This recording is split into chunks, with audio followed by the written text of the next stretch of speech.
What up, guys? I'm here right now in my mom's basement. We went broke. We're not doing good. Psych. It's Thanksgiving. That's why I'm here. Let me give you the tour, actually. This is my mom's basement.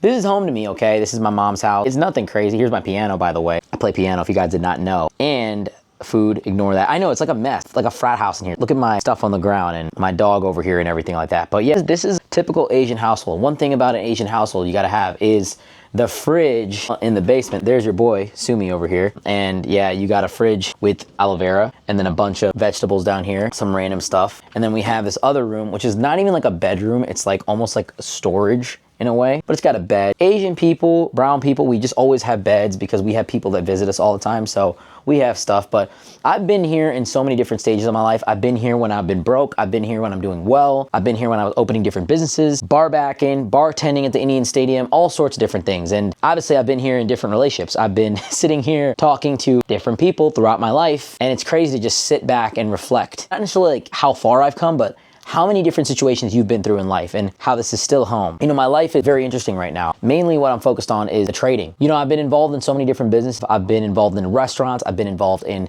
tech firms. I've been involved in, even at one point, a laundromat, which I really haven't really told a lot of people about. That was years ago, almost like 8 years ago. I've always been searching for something that can make me a lot of money. I've always been searching for something that can just be the one thing that I focus on. And I always was very hell-bent on insurance. Insurance is still a very big thing that I focus on. I love insurance. I think it's very lucrative, but the market has changed so much. I used to like insurance when it was door to door. And you might be saying, like, isn't virtual better? Isn't it better to just talk to people over the phone and just get the sale done? The problem with insurance is that you don't get paid if the client cancels, okay? If you keep the policy for 8 months and the client cancels, or they keep the policy, I should say, then you get something called a chargeback, and you basically lose the money that you got paid on the deal. It comes up as a negative commission in your commission statement. The client has to keep the policy for about 9 months. Some companies are a little bit longer, and if they don't keep it till 9 months, then you lose that money. And a lot of clients do cancel 4 to 6 months in, because 4 to 6 months in, they see the balance, they see stuff coming up. And insurance is one of those things where we don't benefit from insurance until we die. It's the one product that you never actually benefit from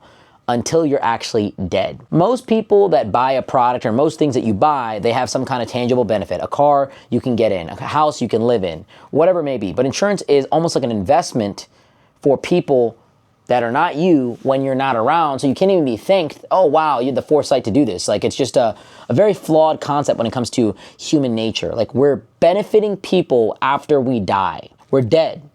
You know, most people are like, who gives a shit? I'm gonna be dead. You know how many people I've talked to with insurance? Like, okay, what happens after you die, boss? Like, what's gonna happen to your kids? I don't know, they're gonna figure it out. I'm gonna be dead, what the fuck, you know?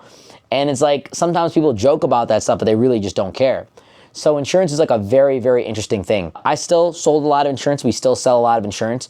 But the big thing I'll tell you is that there's a high rate of agent turnover. It is a difficult business to keep the persistency clean, especially virtual. When we were door to door, we had a 90% rate of persistency because we would sit down with people and they wouldn't cancel because they knew that we would show up. And now that we're virtual, I could be selling someone in Alabama. They could be a telephone tough guy, meaning that they could say whatever they want over the phone. So insurance, I've grown it, I've built it and scaled it, and I've always looked for something that can make me fuck you money. And the biggest thing that I found is over these years, I've been trading. I've been trading every single year, and I started realizing that my trading was making more than the insurance business was altogether. In the last 2-3 years, I've been making more money in trading than insurance, and it kind of changed my entire life. It changed my mindset towards everything because I'm like, dog, how is it possible that this one thing can make me more than a business that's flowing with people and everything like that? And trading is just percentages. Like, if you have a lot of money, which I've saved up a lot of money, you can make a ridiculous amount of money with trading. And I don't think that people understand that if you have just like 5-10 grand, you could in theory create a full income if you trade properly, if you follow the right trading protocols, the right strategy, the right procedures, the right signals, everything like that. And that's what I aim to do with my trading group. I've been able to change the lives of people around me with my trades.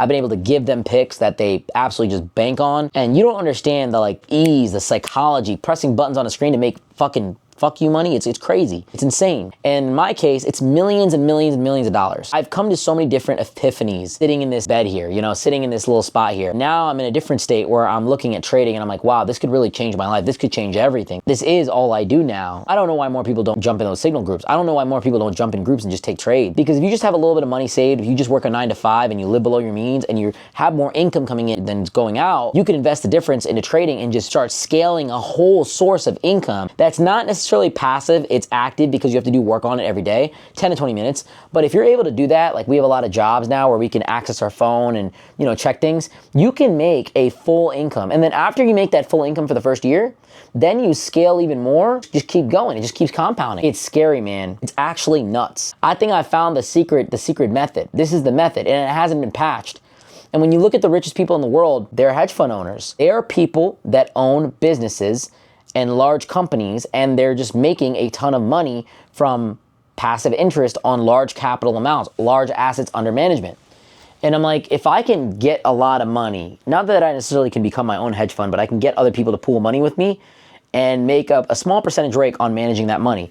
And that's what a hedge fund is. That's what these large companies do. And so that's my goal, not necessarily to be a financial advisor and put you in a garbage mutual fund, but to create my own products, create my own philosophy, create my own system that has mirrored my trading strategy and make people a lot of money and be able to take a small percentage of that. Because legally right now, I can't do that.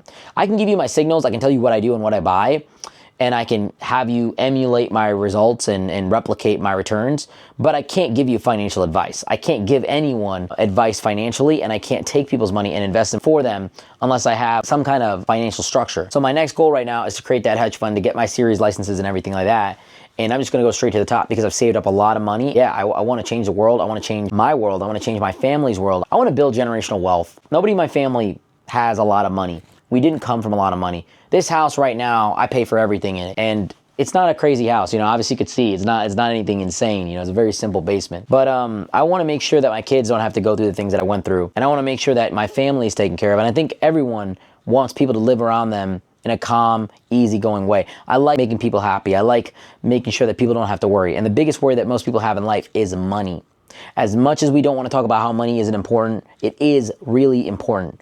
So if you're watching this video, you want to make more money, if you ever want to learn more about how I trade or anything like that, feel free to click the link down below. But this is just a little slice into my life. I hope you enjoy it. I hope you learned something about me today. Welcome to my mom's house. We didn't go broke yet. You could title this whatever you want, but hey, we're here.